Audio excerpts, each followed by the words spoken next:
अस्सलाम वालेकुम स्टूडेंट्स, मैं हूं मुस्तजाब हैदर, आपका फ़िज़िक्स टीचर। हम लोग पढ़ रहे हैं चैप्टर नंबर 6 और चैप्टर नंबर 6 की एक्सरसाइज के न्यूमेरिकल्स को सॉल्व कर रहे हैं। पहले 4 न्यूमेरिकल हम अपने प्रीवियस लेक्चर में डिस्कस कर चुके थे। आज हम न्यूमेरिकल नंबर 5 से ऑनवर्ड्स एक्सरसाइज के रिमेनिंग सारे न्यूमेरिकल्स को सॉल्व करेंगे। तो चलें स्टूडेंट्स, अपने वाइट बोर्ड की तरफ चलते हैं और लेक्चर का आगाज़ करते हैं। तो स्टूडेंट्स आगे चलते हैं और अपने 5th न्यूमेरिकल एक्सरसाइज का जो है उसे सॉल्व करते हैं। स्टेटमेंट आपके सामने लिखी हुई है। An airplane wing is designed so that when the speed of air across the top of the wing is 450 metre पर second and the speed of air below the wing is 410 meter per second. What is the pressure difference between the top and bottom of the wing? Density of air is also given. तो students वो ये कह रहा है कि आपके पास एक wing है एयरप्लेन का, और उस विंग को कुछ इस तरह से डिज़ाइन किया गया है कि उसके टॉप पे जो स्पीड है वो 450 मीटर पर सेकंड रहे, और जो उसका बॉटम है वहाँ पे उसकी स्पीड 410 मीटर पर सेकंड रहे। तो अगर ये दो स्पीड्स के दरमियान इतना डिफरेंस हो तो प्रेशर के दरमियान कितना डिफरेंस होगा, ये हमने फाइंड आउट करना है। तो स्टूडेंट्स, लेट्स सपोज हम एक cross sectional area of the wing draw करते हैं। ये स्टूडेंट्स क्रॉस सेक्शनल एरिया हम लोग बना रहे हैं। अगर आप विंग को साइड से देखें तो वो साइड से हमें लेट्स सपोज इस तरह की एक शेप के अंदर विंग नज़र आ रहा है, और इस विंग पे जब एयर फ्लो कर रही है तो वो एयर स्ट्रीम लाइंस की शक्ल में जाएगी, और इसके अपर पार्ट पे भी इस तरह से करके फ्लो करती हुई आगे की तरफ जाएगी, और लोअर पार्ट पे भी विंग इस जो एयर है वो फ्लो करते हुए आगे की तरफ जाएगी।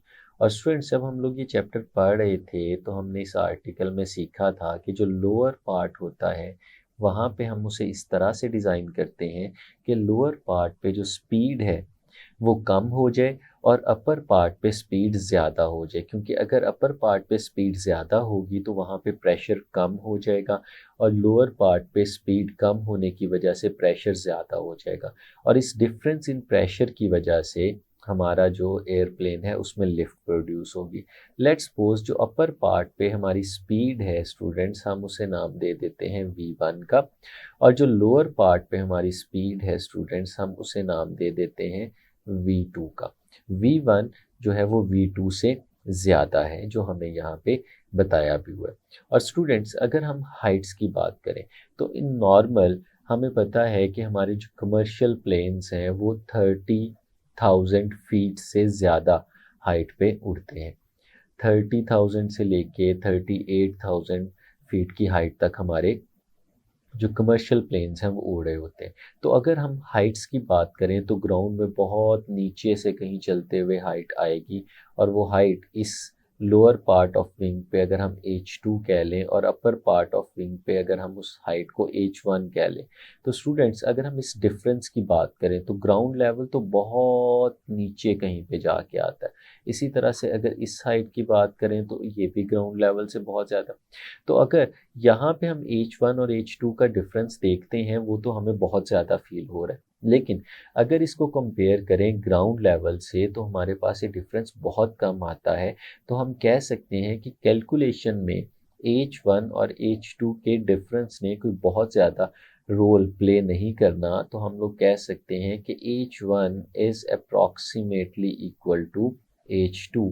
हमारा H1 और H2 इस केस में तकरीबन इक्वल हो जाएंगे, क्योंकि हम इनका जो डिफरेंस यहाँ पे देख रहे हैं वो ग्राउंड से देख रहे हैं। और स्टूडेंट्स, अगर हम लोग प्रेशर की बात करते हैं, जो अपर एंड है वहाँ पे जो हमारा प्रेशर है हम उसे P1 कह देते हैं, और जो लोअर एंड है वहाँ पे जो हमारा प्रेशर है हम उसे P2 का नाम दे देते हैं। तो ये जो प्रेशर है इसके दरमियान भी डिफरेंस होगा। जो नीचे वाला प्रेशर होगा वो यकीनन ज़्यादा होगा क्योंकि स्पीड वहाँ पे कम है, और हमारे इस विंग को एक लिफ्ट मिलेगा प्रेशर डिफरेंस की वजह से, और वो लिफ्ट नीचे से ऊपर की तरफ आएगा pressure difference P2 minus P1 की जगह की वजह से। तो स्टूडेंट्स, हम इसका डाटा यहाँ पे लिखते हैं। जो डाटा हमारे पास गिवन है उसको यहाँ पे प्लेस करते हैं। जो गिवन डाटा हमारे पास स्टूडेंट्स मौजूद है वो हम लोग यहाँ पे लिखते हैं, और वो डाटा क्या है? Speed across the top of the wing is 450 metre पर सेकेंड। स्टूडेंट्स जो v1 है, जो अपर पार्ट पे स्पीड है वो है 450 मीटर पर सेकेंड, ये अपर पार्ट पे स्पीड है। और जो लोअर पार्ट पे विंग के स्पीड है उसे हम लोगों ने स्टूडेंट्स नाम दिया है v2 का, और वो जो v2 है हमारे पास वो 410 मीटर पर सेकेंड है। ये स्पीड है लोअर पार्ट पे। तो स्टूडेंट्स दोनों स्पीड्स हमें दे दी गई और साथ में डेंसिटी ऑफ एयर हमें वो भी दे दी गई है जो 1.29 किलोग्राम पर क्यूबिक मीटर है। हम इसे भी यहाँ पे लिख लेते हैं, density of air is 1.29 kilogram पर क्यूबिक मीटर। और स्टूडेंट्स एक हमने और भी एज्यूम किया कि दोनों हाइट्स जो हैं वो यहाँ पे अप्रॉक्सीमेटली इक्वल हैं, तो हम लोग कह सकते हैं, ये भी चीज़ यहाँ पे मेंशन कर सकते हैं कि H2 और H1 अप्रॉक्सीमेटली यहाँ पे आपस में बराबर हैं, ये इक्वल है। तो स्टूडेंट्स अब हमें फाइंड आउट क्या करना है वो हम लोग यहाँ पे लिखते हैं। ये सारी कैलकुलेशंस जो हम लोगों ने करनी है वो हमें प्रेशर डिफरेंस को फाइंड आउट करने के लिए करनी है। अब स्टूडेंट्स हम लोग देखते हैं कि वो प्रेशर डिफरेंस नीचे से ऊपर की तरफ होने वाला है। तो स्टूडेंट्स फिर हमें जो फाइंड आउट यहाँ पे करना है वो बेसिकली करना है P2 माइनस P1। जो स्टूडेंट्स हमारे पास बॉटम पे प्रेशर है उसमें से हम लोग टॉप वाले प्रेशर को माइनस करेंगे तो हमें वो प्रेशर डिफरेंस मिल जाएगा, जिस प्रेशर डिफरेंस की वजह से हमारा प्लेन जो है वो अपवर्ड डायरेक्शन में मूव करेगा। तो स्टूडेंट्स कैलकुलेशन फिर करते हैं और इसको सॉल्व करते हैं। तो कैलकुलेशंस में स्टूडेंट्स ये हमारे पास जो क्वेश्चन है ये एक्सट्रैक्ट किया गया है बर्नौलीज इक्वेशन से। तो स्टूडेंट्स ये हमारे पास बर्नौलीज इक्वेशन की ही एक एप्लीकेशन है। हम उसको यहाँ पे लिखते हैं अकॉर्डिंग टू बर्नौलीज इक्वेशन। हमें इक्वेशन याद है जो हम यहाँ पे लिखते हैं कि सम होता है pressure P1 plus half rho V1 square plus रो GH1। ये स्टूडेंट्स इक्वल होता है P2 plus half rho V2 square plus रो GH2। तो स्टूडेंट्स ये इसके इक्वल होता है। अगर हम लोग इस इक्वेशन को देखें तो स्टूडेंट्स हमें फाइंड आउट यहाँ पे करना है P2 माइनस P1। तो स्टूडेंट्स P2 माइनस P1 करने के लिए हम दोनों प्रेशर की वैल्यूज़ जो यहाँ पे लिखी हुई हैं, ये P2 और ये P1, इन दोनों को इक्वेशन के एक तरफ लिख देते हैं और बाकी सारी टर्म्स को उठा के दूसरी तरफ ले जाएंगे। तो हमारे पास स्टूडेंट्स P2 माइनस P1 आ जाएगा। लेकिन उससे पहले हम लोगों ने एक रिजल्ट देखा कि हमारे पास H1 और H2 आपस में इक्वल है। H1 is equal to H2। तो स्टूडेंट्स अगर H1 और H2 आपस में इक्वल हो तो रो GH1 और रो GH2 ये जो हमें फैक्टर्स नज़र आ रहे हैं ये दोनों फैक्टर्स इक्वल होंगे। और अगर ये दोनों फैक्टर्स इक्वल हों तो स्टूडेंट्स हम इन दोनों को कैंसल आउट कर सकते हैं लेफ़्ट और राइट साइड से। तो अगर ये कैंसल आउट हो जाएं तो बाकी जो इक्वेशन हमारे पास बचती है ये कैंसिल आउट क्यों हुए स्टूडेंट्स, क्योंकि H1 और H2 दोनों आपस में इक्वल थे। तो हमारे पास जो इक्वेशन बचती है वो बचती है P1 plus half rho V1 square और ये इक्वल आ जाता है P2 plus half rho V2 square. तो स्टूडेंट्स अगर हम इसको सॉल्व करें जिसमें प्रेशर्स को हम एक तरफ ले जाएं और बाकी सब को दूसरी तरफ ले जाएं, तो लेफ्ट हैंड साइड पे लिखा हुआ है हमारे पास हाफ रो V1 स्क्वायर और ये जो दूसरे राइट हैंड साइड पे हमारे पास ये फैक्टर है, अगर हम इसे उठा के इस तरफ ले आए तो ये माइनस हो जाएगा, minus half rho V2 square. और राइट हैंड साइड पे स्टूडेंट्स हमारे पास P2 पहले से पड़ा हुआ था और इस P1 को उठा के दूसरी तरफ ले जाते हैं तो ये माइनस का P1 हो जाएगा। अब अगर हम इसे थोड़ा सा रीअरेंज करके लिखें तो स्टूडेंट्स P2 माइनस P1 ये हमारे पास कुछ इस तरह से आएगा कि ये जो दोनों टर्म्स हैं इनमें से हाफ रो को अगर हम लोग कॉमन ले लें तो हमारे पास बचता है v1 square minus v2 square.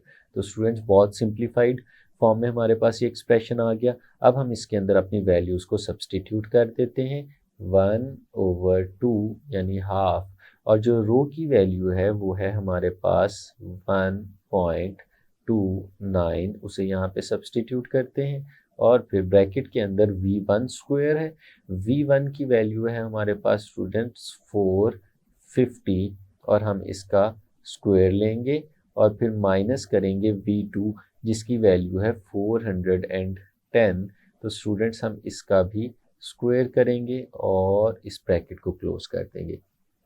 तो स्टूडेंट्स बहुत सिंपल सा हमारे पास ये रिलेशन आ गया। इसको अगर हम लोग यहाँ पे फर्दर सॉल्व करते हैं तो स्टूडेंट्स जब 1.29 को हम लोग डिवाइड करेंगे 2 पे तो हमारे पास जो बचेगा वो आ जाएगा 0.645 और ब्रैकेट के अंदर 450 का जो स्क्वायर है अगर हम ये लेते हैं तो 202,500 ये 450 का स्क्वायर माइनस 410 इसका स्क्वायर। तो स्टूडेंट्स हमारे पास आ जाता है 168,100 और स्टूडेंट्स इनको माइनस करें और कैलकुलेटर पे हम लोग इसको एक ही स्टेप में सॉल्व कर सकते हैं और जब हम सॉल्व करेंगे तो हमारे पास P2 माइनस P1 की वैल्यू आ जाएगी जो कि है स्टूडेंट्स 22.188 इंटू 10⁻³ पास्कल। और स्टूडेंट्स अगर हमने इसको 2 सिग्निफिकेंट फिगर्स में किलो पास्कल की फॉर्म में लिखना हो तो हम इसको 1000 पे डिवाइड करके P2 माइनस P1 हम इस तरह से लिख सकते हैं 22 किलो पास्कल। तो स्टूडेंट्स ये हमारे पास प्रेशर डिफरेंस आ गया और अगर हम इस प्रेशर डिफरेंस को देखते हैं तो ये बड़े इंटरेस्टिंग इन्फॉर्मेशन हमें दे रहा है कि अगर हमारे पास इस तरह से विंग डिज़ाइन किया गया हो कि उसके अपर पार्ट पे जो स्पीड है वो v1 यानी कि 450 मीटर पर सेकंड हो और लोअर पार्ट पे 410 मीटर पर सेकंड हो तो फिर एक प्रेशर डिफरेंस क्रिएट होगा जो कि 22 किलो पास्कल का प्रेशर डिफरेंस होगा और इस प्रेशर डिफरेंस से हमारे प्लेन को अपवर्ड डायरेक्शन में एक लिफ्ट मिलेगा। तो स्टूडेंट्स चलते हैं अपने नेक्स्ट क्वेश्चन की तरफ। 6.6 न्यूमेरिकल स्टेटमेंट स्टूडेंट्स आपके सामने लिखी है the radius of aorta is about 1.0 centimetre. The blood flowing through it has a speed of about 30 centimeter per second. Students हमारे पास एओर्टा है जिसका जो रेडियस है वो हमें गिवन है 1 सेंटीमीटर के करीब है और उसमें से जो ब्लड फ्लो कर रहा है उसकी स्पीड 30 सेंटीमीटर पर सेकेंड है। तो स्टूडेंट्स एओर्टा क्या होता है ये हमें पता है, ये वो मेन आर्टरी है जो हमारे ब्लड को कैरी करती है हमारे हार्ट में से और पूरी बॉडी को सप्लाई करती है। तो ये ट्यूब की फॉर्म में होगी और इसका जो क्रॉस सेक्शनल एरिया होगा वो सर्कुलर फॉर्म में होगा। तो ये चीज़ हमें पता होनी चाहिए। Calculate the average speed of blood in capillaries using the fact that although each capillary has a diameter of about 8 into 10⁻⁻⁴ centimeter, there are literally millions of them so that their total cross-sectional area is about 20,000 centimeter square. तो students इस तरह से हमारे पास एक main artery है जो heart में से ब्लड को कैरी करके लेके आ रही है, लेकिन जब ये आगे आती है तो ये मिलियंस ऑफ डिफरेंट आर्टरीज के अंदर डिवाइड हो जाती है और ये ब्लड जो है वो इन सब के अंदर डिस्ट्रीब्यूट हो जाता है। अब क्वेश्चन ये पूछा जा रहा है कि जब हमारे पास यहाँ से ब्लड आ रहा था तो यहाँ से आते हुए ब्लड की जो स्पीड थी वो तकरीबन 30 सेंटीमीटर पर सेकंड थी। और अगर इन सारी छोटी छोटी आर्टरीज को हम लोग कंबाइन करें, इन सारी कैपिलरीज का टोटल एरिया देखें, तो वो एरिया बन जाता है 2000 सेंटीमीटर स्क्वायर। तो फिर हम लोगों को यहाँ पे बतानी है कि इन सब में फ्लो करते हुए ब्लड की एवरेज स्पीड क्या होगी। तो स्टूडेंट्स, हम इसके सॉल्यूशन की तरफ जाते हैं। सबसे पहले तो स्टूडेंट्स हम डेटा यहाँ पे लिखते हैं जो हमें क्वेश्चन में प्रोवाइड किया गया है, गिवन डेटा। तो स्टूडेंट्स, डेटा हमें क्या क्या गिवन है? सबसे पहले रेडियस हमें दे दिया गया है। इस रेडियस को हम लोग नाम दे देते हैं स्टूडेंट्स R1। ये आयोटा का रेडियस है जो कि 1.0 सेंटीमीटर है। और अगर स्टूडेंट्स हमें इसे मीटर में कन्वर्ट करना हो तो हमें पता है सेंटीमीटर को मीटर में कन्वर्ट करने के लिए हमें इसको डिवाइड करना पड़ता है 100 के साथ, या हम इसे सिंपली मल्टीप्लाई कर सकते हैं 10⁻⁻² के साथ। तो 1 इंटू 10⁻⁻², ये स्टूडेंट्स हमारे पास रेडियस आ जाएगा। अगर हम लोग ब्लड जो इसमें से फ्लो कर रहा है उसकी स्पीड की बात करें तो स्टूडेंट्स हम उसे V1 का नाम दे देते हैं, और वो स्पीड यहाँ पे गिवन है 30 सेंटीमीटर पर सेकंड। तो स्टूडेंट्स, अगर हमें इस स्पीड को मीटर पर सेकंड में कन्वर्ट करना हो तो हम बिल्कुल उसी तरह से कर सकते हैं कि सेंटीमीटर को अगर आपने मीटर में कन्वर्ट करना है तो 100 से डिवाइड करना है या 10⁻⁻² के साथ मल्टीप्लाई कर देना है। तो स्टूडेंट्स, ये हमारे पास कुछ इस तरह से आ जाएगा 30 मल्टीप्लाइड बाय 10⁻⁻²। तो स्टूडेंट्स, ये बन जाएगा हमारे पास मीटर पर सेकंड। ये हमारे पास स्पीड आ गई जो कि है V1, जिसे हमने नाम दिया हुआ है। और दूसरी चीज़ जो स्टूडेंट्स आखिर में बताई गई, टोटल क्रॉस सेक्शनल एरिया सारी कैपिलरीज का, तो उससे हम लोगों ने नाम दिया A2। और स्टूडेंट्स, वो जो A2 है वो हमारे पास बराबर है 2000 सेंटीमीटर स्क्वायर। ये 2000 सेंटीमीटर स्क्वायर है, और अगर स्टूडेंट्स इसे भी हम लोगों ने मीटर स्क्वायर में कन्वर्ट करना हो तो 2000 को हम लोग यहाँ पे मल्टीप्लाई करेंगे 2 टाइम्स 10⁻⁻² से, यानी ये हमारे पास बन जाएगा 10⁻⁻4 मीटर स्क्वायर। या स्टूडेंट्स, हम इसे इस तरह से भी लिख सकते हैं 0.2 मीटर स्क्वायर। ये स्टूडेंट्स हमारे पास एरिया आ जाएगा यहाँ पे। और स्टूडेंट्स, हम इसको यूज़ करके अपने सॉल्यूशन की तरफ जाते हैं। पहली चीज़ जो स्टूडेंट्स हमें यहाँ पे पता होनी चाहिए कि हमें हमेशा जब क्वेश्चन को सॉल्व करना है तो हम वहाँ पे किस चीज़ को फाइंड आउट करने जा रहे हैं वो भी लाजमी लिखते हैं। तो हम बेटा एक और हेडिंग बनाएंगे जिसके अंदर हम लोग लिखेंगे क्या हम फाइंड आउट करने जा रहे हैं, जिसे हम लोग कहते हैं टू फाइंड। और टू फाइंड हम लोगों ने क्या करना है, यहाँ पे एवरेज स्पीड ऑफ ब्लड हम लोगों ने निकालनी है। और एवरेज स्पीड को स्टूडेंट्स हम लोग यहाँ पे रिप्रेजेंट करते हैं V2 के साथ, और वो हम लोगों ने यहाँ पे फाइंड आउट करनी है। और उसे फाइंड आउट करने के लिए फिर हम चलते हैं कैलकुलेशंस की तरफ। स्टूडेंट्स, ये जो न्यूमेरिकल है हमारे पास, ये एक बेसिक सिंपल सी एप्लीकेशन है हमारे पास इक्वेशन ऑफ कंटिन्यूटी की। हमें पता है, हम जानते हैं कि इक्वेशन ऑफ कंटिन्यूटी क्या है,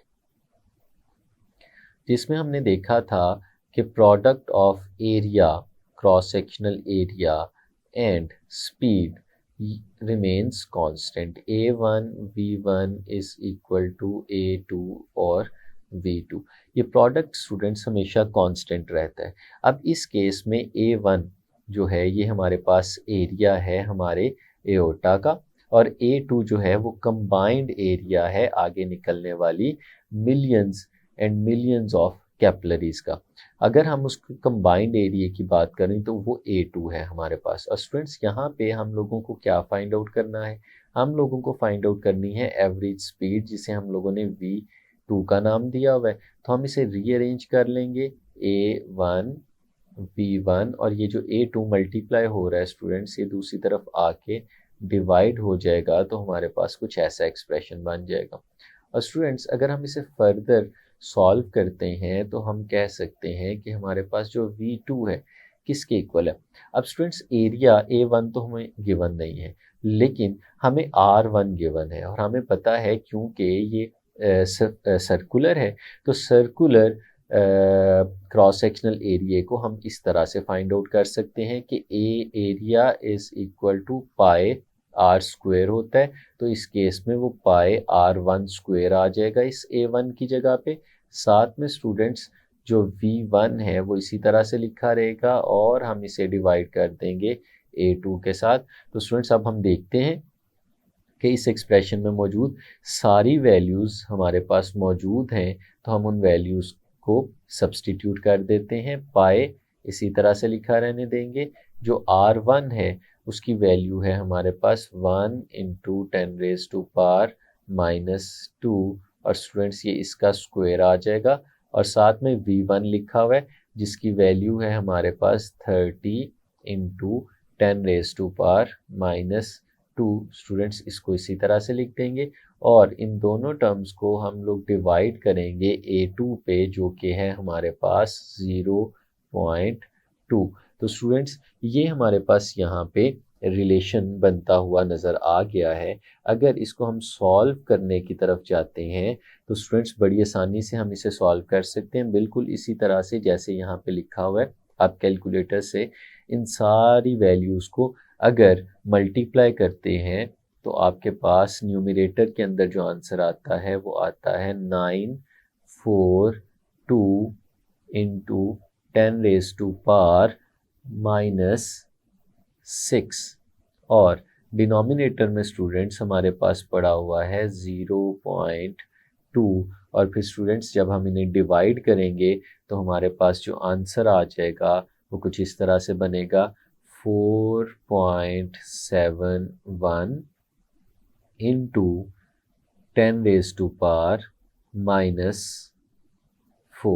और स्टूडेंट्स ये स्पीड है, वेलोसिटी है, तो इसका यूनिट हमारे पास आएगा मीटर पर सेकंड। लेकिन स्टूडेंट्स अगर हम अपने इस आंसर को जो यहाँ पे लिखा हुआ है, अगर हम इसको सिर्फ एक सिग्निफिकेंट फिगर तक रखना चाहें तो हम इसको रख सकते हैं, और इस केस में हम 1 और 7 इन दोनों को ड्रॉप करेंगे। तो जब 7 ड्रॉप होगा तो स्टूडेंट्स हम लोगों को पता है कि 7 ड्रॉप होगा तो 4 के अंदर 1 ऐड हो जाएगा, तो हमारे पास कुछ इस तरह की फॉर्म आ जाएगी 5। तो स्टूडेंट्स हमारे पास अगर हम इसे राउंड ऑफ करते हैं तो हमारे पास जो वैल्यू आएगी 1 सिग्निफिकेंट फिगर तक, हम 7 को अगर ड्रॉप करते हैं तो हमारे पास आ जाएगा 5 इंटू 10⁻⁻⁴। और जो हमारे पास स्पीड है हमें पता है ये हमेशा मीटर पर सेकंड में लिखी जाती है, तो इसलिए हमारे पास जो स्पीड है वो मीटर पर सेकंड में हमारे पास आ जाएगी। तो स्टूडेंट्स ये हमारे पास एवरेज स्पीड आ जाएगी उस फ्लूइड की जो कि ब्लड है और हमारी कैपिलरीज के अंदर फ्लो कर रहा है। तो स्टूडेंट्स चलते हैं अपने नेक्स्ट न्यूमेरिकल की तरफ जो कि है 6.7। स्टेटमेंट है, how large must a heating duct be if air moving with 3.0 meter per second along it can replenish the air in a room of 300 cubic meter volume every 15 minutes. Assume the air's density remains constant.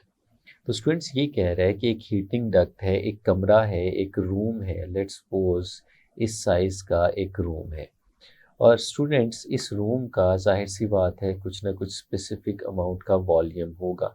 तो इस room का जो volume है उसे हम लोग capital V के साथ रिप्रेजेंट कर देते हैं। और स्टूडेंट्स इसके एक एंड पे एक हीटिंग डक्ट लगा है, लेट्स सपोज इसका एक एंड है जहाँ पे इस साइज का एक हीटिंग डक्ट लगा है जहाँ से एयर इसके अंदर एंटर होती है। तो स्टूडेंट्स अगर एयर यहाँ से इसके अंदर एंटर हो रही है तो वो कह रहा है how large must heating duct be, heating duct कितना लार्ज होना चाहिए कि अगर उसमें से जो एयर इसके अंदर एंटर हो रही है उसकी स्पीड 3 मीटर पर सेकंड हो और इस रूम का जो टोटल वॉल्यूम है वो 300 क्यूबिक मीटर हो, और हर 15 मिनट के बाद हम इस पूरी एयर को यहाँ पे रिप्लेनिश कर सकें, यानी इस कमरे के अंदर जितनी भी एयर है उस सारी एयर को यहाँ पे मौजूद नई आने वाली एयर रिप्लेस कर सके। तो स्टूडेंट्स, हम इसके सॉल्यूशन की तरफ जाते हैं, लेकिन सबसे पहले जो डेटा हमारे पास मौजूद है हम उस डेटा को यहाँ पे प्लेस करते हैं गिवन डेटा की हेडिंग के अंदर। तो स्टूडेंट्स, सबसे पहले जो हमें चीज़ यहाँ पे बताई गई है वो स्पीड ऑफ एयर है। जो एयर हमारे पास मूव कर रही है, अगर उसकी स्पीड को स्मॉल v के साथ रिप्रेजेंट करें तो स्टूडेंट्स वो है 3.0 मीटर पर सेकंड, ये स्पीड ऑफ एयर है। और वो जिस रूम में जा रही है उस रूम का वॉल्यूम भी हमें दे दिया गया है। उस वॉल्यूम को हम लोग कैपिटल V के साथ रिप्रेजेंट करते हैं, जो कि 300 क्यूबिक मीटर के बराबर है।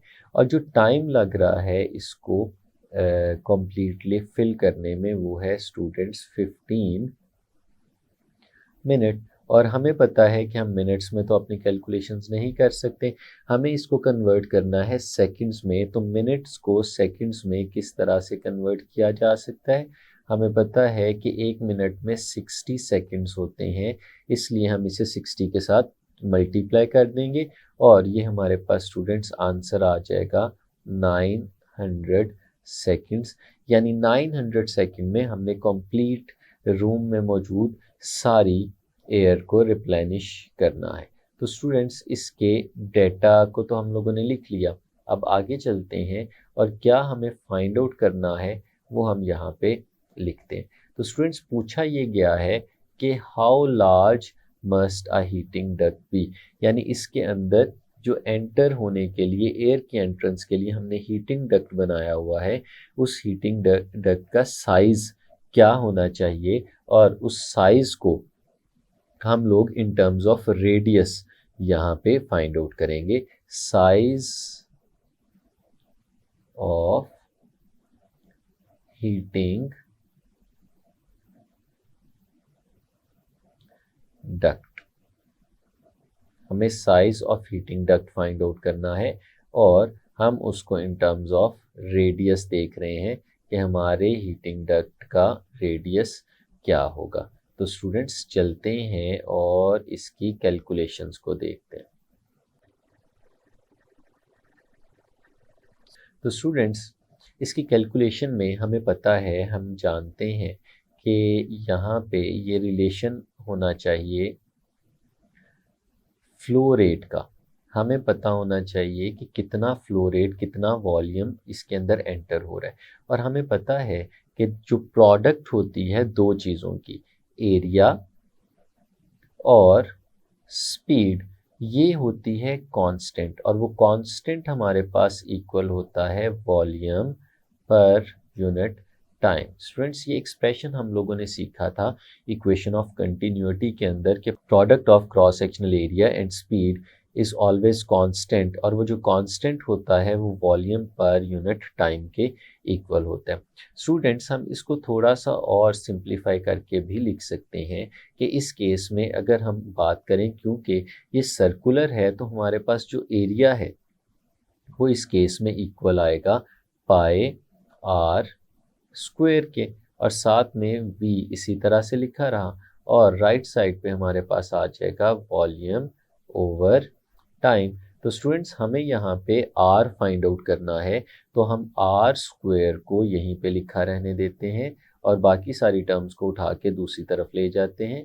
ये स्टूडेंट्स हमारे पास लिखा हुआ है वॉल्यूम डिवाइडेड बाय टाइम, और यहाँ पे जो पाई लिखा हुआ है अगर हम उसको इस तरफ ले आए तो पाई इस तरफ आके डिवाइड हो जाएगा, और साथ में जो v लिखा हुआ है जो कि स्पीड है वो भी यहाँ पे आके डिवाइड हो जाएगी और r वहाँ पे पड़ा रहेगा। तो स्टूडेंट्स, अब ये सारी वैल्यूज हमारे पास मौजूद हैं, इनको सब्सटीट्यूट करते हैं। वॉल्यूम हमारे पास है 300, टाइम जो हमारे पास मौजूद है वो है 900 सेकेंड्स, साथ में स्टूडेंट्स पाई है, हमें कैलकुलेटर में डायरेक्ट इसकी वैल्यू मिल जाएगी जो कि 3.1 4 के इक्वल होती है और साथ में स्पीड है यहाँ पे लिखी हुई। जो स्पीड है स्टूडेंट्स ये भी गिवन है जो कि 3.0 इसके बराबर है। तो अगर हम इस पूरे एक्सप्रेशन को यहाँ पे सॉल्व करते हैं तो स्टूडेंट्स हमारे पास आर स्क्वायर की वैल्यू आ जाती है जो कि हमारे पास आती है 0.0354। लेकिन स्टूडेंट्स हमें आर स्क्वायर नहीं चाहिए बल्कि हमें आर की वैल्यू फाइंड आउट करनी है। तो हम फिर इसका स्क्वायर रूट ले लेते हैं। तो R is equal to square root of 0.035 और 4 और फिर जब इसका स्क्वायर रूट लेंगे तो स्टूडेंट्स हमें आर की वैल्यू मिल जाएगी जो कि आ जाएगी 0.188 और स्टूडेंट्स ये आ जाएगा मीटर्स के अंदर। और अगर इसको थोड़ा राउंड ऑफ करते हैं तो हमारे पास 0.19 मीटर आ जाता है राउंड ऑफ करने के बाद। स्टूडेंट्स अगर हमें इसे कन्वर्ट करना हो सेंटीमीटर्स के अंदर तो हम इसे 100 के साथ मल्टीप्लाई करेंगे और हमारे पास जो आंसर आ जाएगा वो 1919 सेंटीमीटर आ जाएगा। तो स्टूडेंट्स ये हमारे पास साइज होना चाहिए अगर हम लोग चाहते हैं कि हमारा जो रूम है वो 15 मिनट्स के अंदर कंप्लीट एयर को रिप्लेनिश कर सके। तो फिर उसमें जो हीटिंग डक्ट है उसका साइज 19 सेंटीमीटर होना चाहिए। तो स्टूडेंट्स चलते हैं अपने नेक्स्ट न्यूमेरिकल की तरफ जो कि है 6.8। स्टेटमेंट है an airplane design calls for a lift due to the net force of the moving air on the wing of about 100 newton per meter square of wing area. Assume that air flows past the wing of an aircraft with streamline flow. If the speed of the flow past the lower wing surface is 160 meter per second, what is the required speed over the upper surface to give a lift of 1000 Newton per meter square? तो students चलते हैं अपने next numerical की तरफ जो कि है 6.8। Statement है an airplane design calls for a lift due to the net force of moving air on the wing of about 1000 newton per metre square of wing area. Assume that air flows past the wing of an aircraft with streamline flow. If the speed of the flow past the lower wing surface is 160 meter per second, what is the required speed over the upper surface to give a lift of 1000 Newton per meter square? The density of air is 1.29 kilogram per cubic meter and assume maximum thickness of wing to be 1 metre. तो students ये हमें उस एक question दिया जा रहा है Bernoulli's equation की एप्लीकेशन में से ही कि लेट्स सपोज हमारे पास स्टूडेंट्स एक विंग है जिसका क्रॉस सेक्शनल एरिया आपको दिखाते हैं। उसका साइड व्यू स्टूडेंट्स ये आपके सामने विंग का मैं बना के दिखा रहा हूँ। इस तरह का एक विंग है। अगर हम साइड से देखें तो हमें कुछ इस तरह का फील होता है। अब इस विंग पे जब एयर फ्लो करती है तो हमें पता है हमें इस तरह का डिज़ाइन बनाया जाता है कि एयर इसके अपर पार्ट से स्ट्रीम लाइंस की फॉर्म में आगे की तरफ जाए और जो अपर पार्ट है वहाँ पे स्ट्रीम लाइंस एक दूसरे के करीब करीब हों और अगर लोअर पार्ट पे देखें तो वो स्ट्रीम लाइंस एक दूसरे से ख़ास फासले पे मौजूद हों। यानी अपर पार्ट पे जो स्पीड हो आपकी एयर की, अगर लेट्स सपोज उस स्पीड को हम v1 का नाम देते हैं और जो लोअर पार्ट पे स्पीड है उसे v2 का नाम देते हैं, तो अपर पार्ट की स्पीड ज़्यादा हो और लोअर पार्ट पे जो स्पीड है वो कम हो। इसका एडवांटेज ये होगा कि अपर पार्ट पे अगर प्रेशर P1 और लोअर पार्ट पे जो प्रेशर है अगर वो P2 हो तो लोअर पार्ट का प्रेशर अपर पार्ट के प्रेशर से ज़्यादा हो जाएगा और हमारे जो विंग है उसको एक लिफ्ट एक्सपीरियंस होगी और वो लिफ्ट जो है वो अपवर्ड डायरेक्शन में कुछ इस तरह से मिल रही होगी जो कि इन दोनों प्रेशर के डिफरेंस की वजह से मिल रही होगी। तो स्टूडेंट्स यही पूछा जा रहा है कि अगर आपके एक पार्ट पे स्पीड बता दी जाए तो आप दूसरे पार्ट पे स्पीड को बताएं। तो स्टूडेंट्स हम डाटा यहाँ पे लिखते हैं। सबसे पहले जो डाटा गिवन है उसको हम लोग यहाँ पे एक्सट्रैक्ट करके लिखते हैं। तो स्टूडेंट्स जो डाटा गिवन है हमारे पास वो ये बताया गया है कि सबसे पहले जो प्रेशर डिफरेंस है वो कितना है। तो स्टूडेंट्स अगर हम लोग यहाँ पे देखते हैं तो लोअर पार्ट पे प्रेशर ज़्यादा होना चाहिए और अपर पार्ट पे प्रेशर कम होना चाहिए। इसलिए जो प्रेशर डिफरेंस है वो P2 माइनस P1 के बराबर होना चाहिए। तो स्टूडेंट्स जो प्रेशर डिफरेंस हमें यहाँ पे रिक्वायर्ड है वो है students 1000 newton per metre square. तो स्टूडेंट्स ये प्रेशर डिफरेंस बता दिया गया। उसके बाद क्या बताया जा रहा है, Assume that air flows past the wing of an aircraft with streamline flow. Flow जो है स्टूडेंट्स हमारा वो streamline है। If the speed of flow past the lower wing surface is 160 metre पर सेकेंड, जो लोअर है पार्ट वहाँ पे जो स्पीड है वो 160 मीटर पर सेकेंड है। यानी स्टूडेंट्स हमें V2 की वैल्यू बता दी गई जो कि 160 मीटर पर सेकेंड है। और स्टूडेंट्स साथ में what is the required speed over the upper surface to give a lift of 1000? Density of air is also given. रो की वैल्यू भी स्टूडेंट्स हमें बता दी गई है जो कि 1.29 किलोग्राम पर क्यूबिक मीटर है।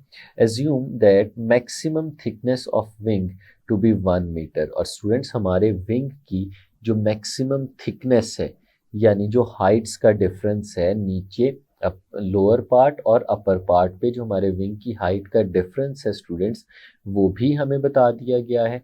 और वो डिफरेंस अगर हम हाइट्स की फॉर्म में लिखें तो स्टूडेंट्स कुछ ऐसे देख सकते हैं कि ये जो लोअर पार्ट है हमारे विंग का यहाँ की जो हाइट है और जो अपर पार्ट की जो हमारे पास हाइट है इन दोनों में डिफरेंस बताया गया। अपर पार्ट की हाइट को अगर हम स्टूडेंट्स H1 कहें और लोअर पार्ट की हाइट को हमें H2 कहें तो इन दोनों के दरमियान जो डिफरेंस है हम उसे H1 माइनस H2 का नाम दे सकते हैं। ये स्टूडेंट्स हमारे पास डिफरेंस आएगा H1 माइनस H2 और ये बताया गया है स्टूडेंट्स कि ये 1 मीटर है। ये थिकनेस है हमारे पास। तो हम लोग स्टूडेंट्स इसको भी यहाँ पे लिख सकते हैं कि H1 माइनस H2। तो स्टूडेंट्स ये है हमारे पास 1 मीटर के इक्वल। तो स्टूडेंट्स क्या पूछा गया हमसे, पूछा गया what is the required speed over the upper surface. Upper surface पे जो स्पीड है स्टूडेंट्स वो हम लोगों ने फाइंड आउट करनी है। तो यहाँ पे हम लोग हेडिंग बनाते हैं टू फाइंड। क्या फाइंड आउट करने जा रहे हैं हम लोग, तो स्टूडेंट्स हम लोग फाइंड आउट करने जा रहे हैं स्पीड जो कि अपर एंड पे मौजूद है और स्टूडेंट्स हमने उसे नाम दिया हुआ है V1 का। तो स्टूडेंट्स हमें यहाँ पे V1 फाइंड आउट करना है। तो अब देखते हैं कि स्टूडेंट्स हम उस V1 को किस तरह से फाइंड आउट कर सकते हैं। कैलकुलेशंस में स्टूडेंट्स हमें पता है कि ये बेसिक एप्लीकेशन है बर्नौलीज इक्वेशन की। तो स्टूडेंट्स हम बर्नौलीज इक्वेशन यहाँ पे लिखते हैं P1 plus half rho V1 square plus रो GH1। स्टूडेंट्स ये इक्वल होता है P2 plus half rho V2 square plus रो GH2। तो स्टूडेंट्स ये हमारे पास कुछ इस फॉर्म में इक्वेशन बन जाती है। अब स्टूडेंट्स हमें जो यहाँ पे फाइंड आउट करना है वो V1 की वैल्यू को फाइंड आउट करना है। तो फिर इसका मतलब है कि V1 को हम इस पूरी इक्वेशन में एक तरफ रहने देंगे और बाकी जो सारी टर्म्स हैं हम उन्हें उठा के इक्वालिटी के दूसरी तरफ ले जाएंगे और इससे हम लोग फाइंड आउट कर सकेंगे हमारे V1 की वैल्यू। तो स्टूडेंट्स इसी तरह से करते हैं। सबसे पहले अगर हम लोग देखते हैं तो इस केस में हमारे पास जो एक्सप्रेशन है जहाँ पे V1 लिखा हुआ है वो ये वाला एक्सप्रेशन है। तो स्टूडेंट्स इस एक्सप्रेशन को हम इक्वेशन के लेफ्ट हैंड साइड पे ही रहने देंगे और बाकी सारी वैल्यूज़ को हम उठा के दूसरी तरफ ले जाएंगे।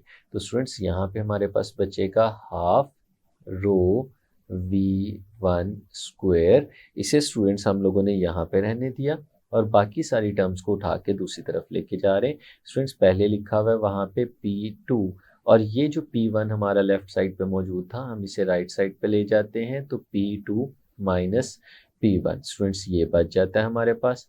उसके बाद हमारे पास लिखा हुआ है हाफ रो v2 स्क्वायर, तो स्टूडेंट्स इसे ऐसे ही लिखा रहने देते हैं। उसके बाद लिखा हुआ है स्टूडेंट्स हमारे पास रो gh2, तो स्टूडेंट्स ये रो gh2 यहाँ पे लिखा हुआ है, अगर हम इसको उठा के इस तरफ ले आए तो स्टूडेंट्स हमारे पास आ जाएगा माइनस रो gh1। तो स्टूडेंट्स अब अगर हम इसे सॉल्व करते हैं फर्दर तो हम ऐसे भी लिख सकते हैं हाफ रो v1 स्क्वायर और राइट साइड पे स्टूडेंट्स हमारे पास लिखा हुआ है p2 माइनस p1 और plus half rho v2 square, और इन दोनों टर्म्स में से हम लोग रो और g इसे कॉमन ले लेंगे स्टूडेंट्स, और हमारे पास जो यहाँ पे बचेगा वो आ जाएगा h2 माइनस h1। तो स्टूडेंट्स यकीनन आपको यहाँ तक इसकी समझ आ गई होगी। अब अगर हम लेफ़्ट साइड पे देखते हैं तो स्टूडेंट्स एक और चीज़ भी हमारे पास मौजूद है और वो है स्टूडेंट्स ये 1/2 और साथ में रो, हम इन्हें भी दूसरी तरफ लेके जाएंगे। तो हमारे पास स्टूडेंट्स v1 स्क्वायर कुछ इस फॉर्म में बचेगा कि 2 जो यहाँ पे डिवाइड हो रहा है हम इसको दूसरी तरफ ले जाएंगे तो ये मल्टीप्लाई हो जाएगा, और जो स्टूडेंट्स रो यहाँ पे मल्टीप्लाई हो रहा है अगर इसको दूसरी तरफ लेके जाएंगे तो ये डिवाइड हो जाएगा, और फिर बाकी सारी टर्म्स इसी तरह से लिखी रहेंगी p2 minus p1 plus half rho v2 square. और स्टूडेंट्स हम देखते हैं कि हमारे पास जो गिवन है वो h1 माइनस h2 है, तो अगर हम यहाँ से माइनस कॉमन ले लें और उसे बाहर लिख दें तो माइनस रो g बचेगा, और जो h2 था ये प्लस का था ये माइनस में चला जाएगा, और h1 माइनस का था ये प्लस में चला जाएगा, और हमारे पास h1 माइनस h2 की वैल्यू यहाँ पे आ जाएगी। तो स्टूडेंट्स अब हम लोग क्या कर सकते हैं, हमारे पास वैल्यूज़ मौजूद हैं तो हम सारी वैल्यूज़ को यहाँ पे इक्वेशन के अंदर सब्स्टिट्यूट कर देते हैं। तो हमारे पास स्टूडेंट्स v1 स्क्वायर कुछ इस तरह से आ जाएगा 2 डिवाइडेड बाय रो, और स्टूडेंट्स जो रो है हमारे पास ये 1.29 के बराबर है, हमने इसकी वैल्यू लगा दी, और स्टूडेंट्स ब्रैकेट में p2 माइनस p1 लिखा हुआ है, और स्टूडेंट्स p2 माइनस p1 की वैल्यू भी हमें पता है जो कि 1000 है, हम इसको यहाँ पे लिख देते हैं प्लस हाफ, और स्टूडेंट्स इसके बाद रो है और रो की वैल्यू हमें पता है 1.29 और साथ में v2 का स्क्वायर है, और v2 स्टूडेंट्स हमारे पास है 160 और ये इसका हम स्क्वायर ले लेंगे, माइनस फिर से रो जो कि 1.29 है, इसे मल्टीप्लाई करेंगे 9.8 के साथ जो कि g की वैल्यू है, और h1 माइनस h2 लिख देंगे जो कि स्टूडेंट्स हमारे पास 1 के बराबर है, और ये पूरे का पूरा एक्सप्रेशन हमारे पास कुछ इस फॉर्म में आ जाएगा। तो स्टूडेंट्स ये सारे का सारा एक्सप्रेशन जो आपके पास लिखा हुआ है हम इसको बिल्कुल इसी तरह से कैलकुलेटर पे लिख के सॉल्व कर सकते हैं। तो सोल्यूशन के बाद हमारे पास जो आंसर आएगा वो आएगा 2713.78, और स्टूडेंट्स ये v1 स्क्वायर की वैल्यू आई है।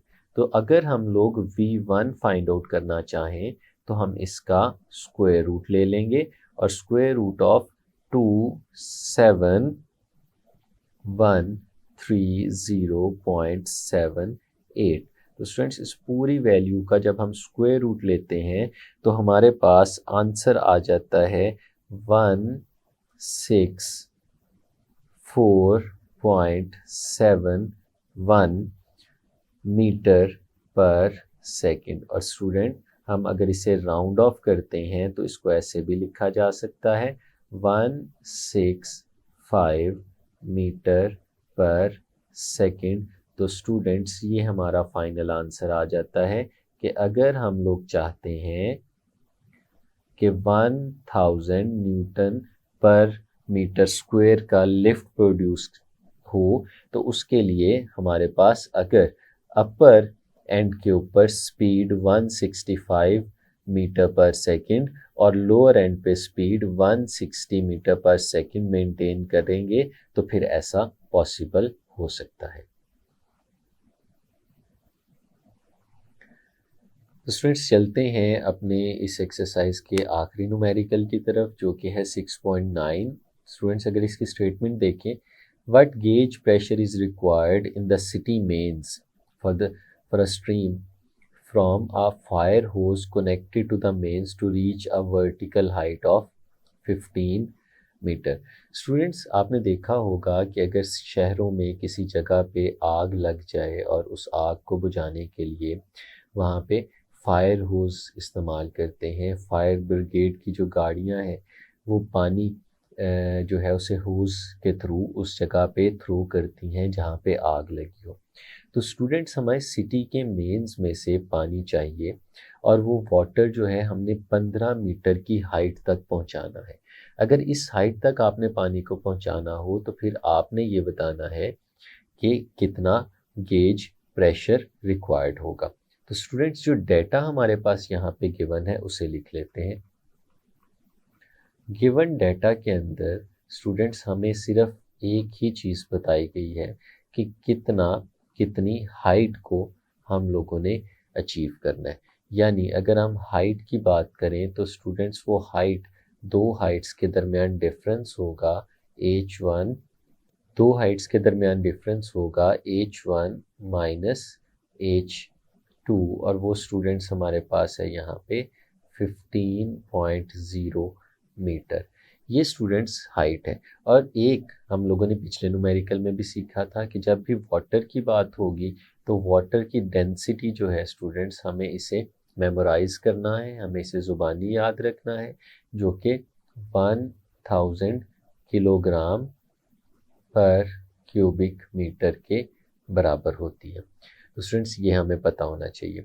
अब क्या फाइंड आउट करने को कह रहे हैं हमें स्टूडेंट्स कहा जा रहा है कि गेज प्रेशर फाइंड आउट करें। तो स्टूडेंट्स गेज प्रेशर क्या होगा इस केस में? ये प्रेशर का डिफरेंस होने वाला है। कौन से प्रेशर का डिफरेंस? P2 minus P1। ये स्टूडेंट्स डिफरेंस इन प्रेशर है जिसे हम लोगों ने यहाँ पे फाइंड आउट करना है। तो स्टूडेंट्स कैलकुलेशंस की तरफ चलते हैं और देखते हैं हम इसे कैसे कैलकुलेट कर सकते हैं। तो स्टूडेंट्स ये भी बेसिक उसी तरह का क्वेश्चन है जैसे हम पीछे करते आ रहे हैं बर्नौलीज इक्वेशन का। तो स्टूडेंट्स सबसे पहले हम लोग लिखते हैं बर्नौलीज इक्वेशन जो कि है P1 plus half rho V1 square plus रो GH1 और स्टूडेंट्स ये इक्वल होता है P2 plus half rho V2 square plus रो GH2। तो स्टूडेंट्स ये हमारे पास है। अब इसको आगे लेके चलने से पहले एक चीज़ हमें पता होनी चाहिए, क्योंकि सिटी मेंस की बात हो रही है तो सिटी मेंस के अंदर जो स्पीड है हमारे फ्लूइड की वो कांस्टेंट रहने वाली है, सेम रहने वाली है। तो स्टूडेंट्स हम लोग कह सकते हैं कि हमारे पास जो V1 है ये इक्वल होगा V2 के। तो स्टूडेंट्स अगर V1 और V2 ये दोनों आपस में इक्वल हो जाते हैं तो हमें ये जो एक्सप्रेशन लिखा हुआ नज़र आ रहा है हाफ रो V1 स्क्वायर और हाफ रो V2 स्क्वायर, तो स्टूडेंट्स ये दोनों एक्सप्रेशंस जो हैं आपस में इक्वल हो जाएंगे। और अगर ये इक्वल हो जाते हैं तो स्टूडेंट्स हम इन दोनों को एक दूसरे के साथ कैंसिल आउट कर सकते हैं और हमारे पास जो रिलेशन है स्टूडेंट्स वो रिड्यूस हो जाता है और वो इस फॉर्म में बच जाता है P1 प्लस रो GH1 और ये इक्वल आ जाता है P2 प्लस रो GH2। तो स्टूडेंट्स इस तरह का ये एक्सप्रेशन बन जाता है। और हमें डिफरेंस चाहिए P2 माइनस P1 का, तो स्टूडेंट्स हम इसे ऐसे भी लिख सकते हैं रो GH1 और इसको उठा के इस तरफ ले आए तो माइनस रो GH2। और स्टूडेंट्स P2 पहले ही राइट साइड पे लिखा हुआ था और P1 को भी उठा के राइट साइड पे ले आते हैं तो P2 माइनस P1। ये हमारे पास इस तरह का एक रिलेशन बन जाता है।